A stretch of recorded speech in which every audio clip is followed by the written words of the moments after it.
या नंबर आया है अभी, तुम जा सकती हो।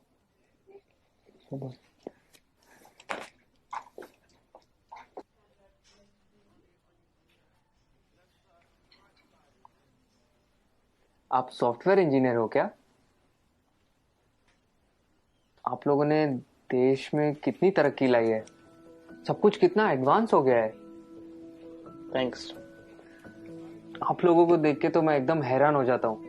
आप कंप्यूटर में अंदर कुछ कोड करते हो और बाहर दुनिया बदल जाती है।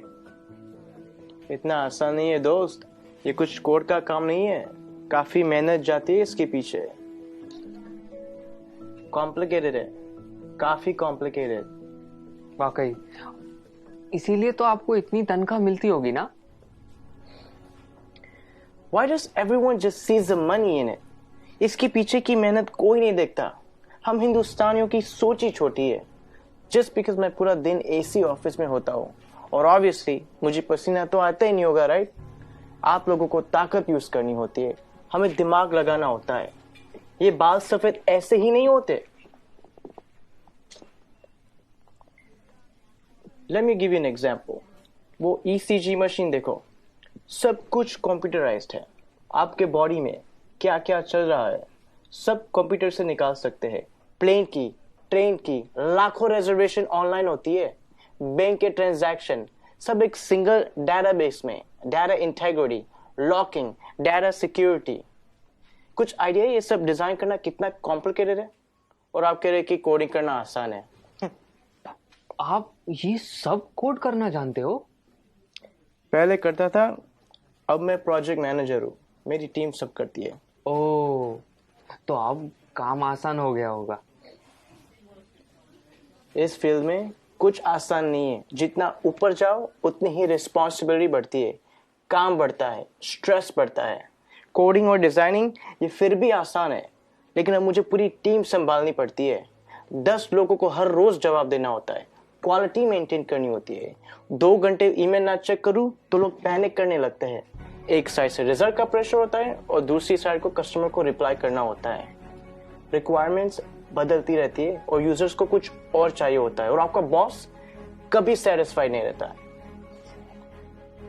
दोस्त, शायद तुम्हें पता नहीं है टेंशन और प्रेशर साथ में हैंडल करना कैसे होता है। मुझे पता है सर, टेंशन और प्रेशर दोनों साथ में हैंडल किया है। 6 साल पहले की बात है। हम लगभग 30 लोग रात के 3 बजे पॉइंट 4875 को कैप्चर करने के लिए बढ़ रहे थे। दुश्मन ऊपर से फायरिंग कर रहा था। अगली गोली किसके नाम पे लिखी थी पता नहीं था। उजाले से पहले हमें वहां पहुंचना था।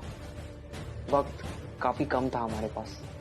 होश तो तब आया जब अगले दिन हम चोटी पर तिरंगा लहरा रहे थे, और तब हम बचे 30 नहीं, 4 लोग थे।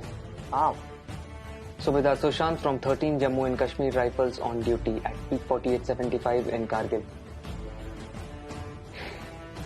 मुझे बताया गया है कि मेरी टर्म पूरी हो गई है और अब मुझे सॉफ्ट असाइनमेंट का ऑप्शन दिया जाएगा। पर आप ही बताइए सर, काम आसान करने के लिए कोई अपनी ड्यूटी छोड़ सकता है क्या?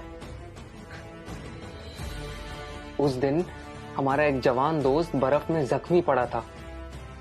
उस पर दुश्मन की गोलियां चल रही थी। हम सब बंकर के पीछे छुपे हुए थे। उसे बचाना मेरा कर्तव्य था और मैं उसे बचाने जाने वाला था, मगर मेरे कप्तान ने मना किया और कहा कि तुम नहीं जाओगे।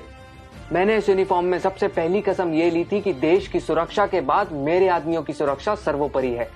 ये कह के वो खुद चले गए।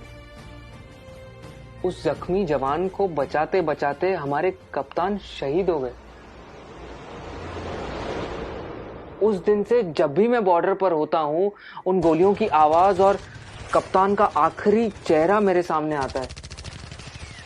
वो गोलियां शायद मेरे लिए थी।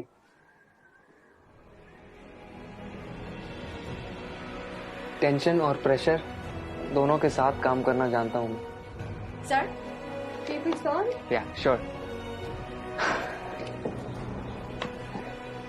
It was nice meeting you. Thank you for your service. जय हिंद। जय हिंद।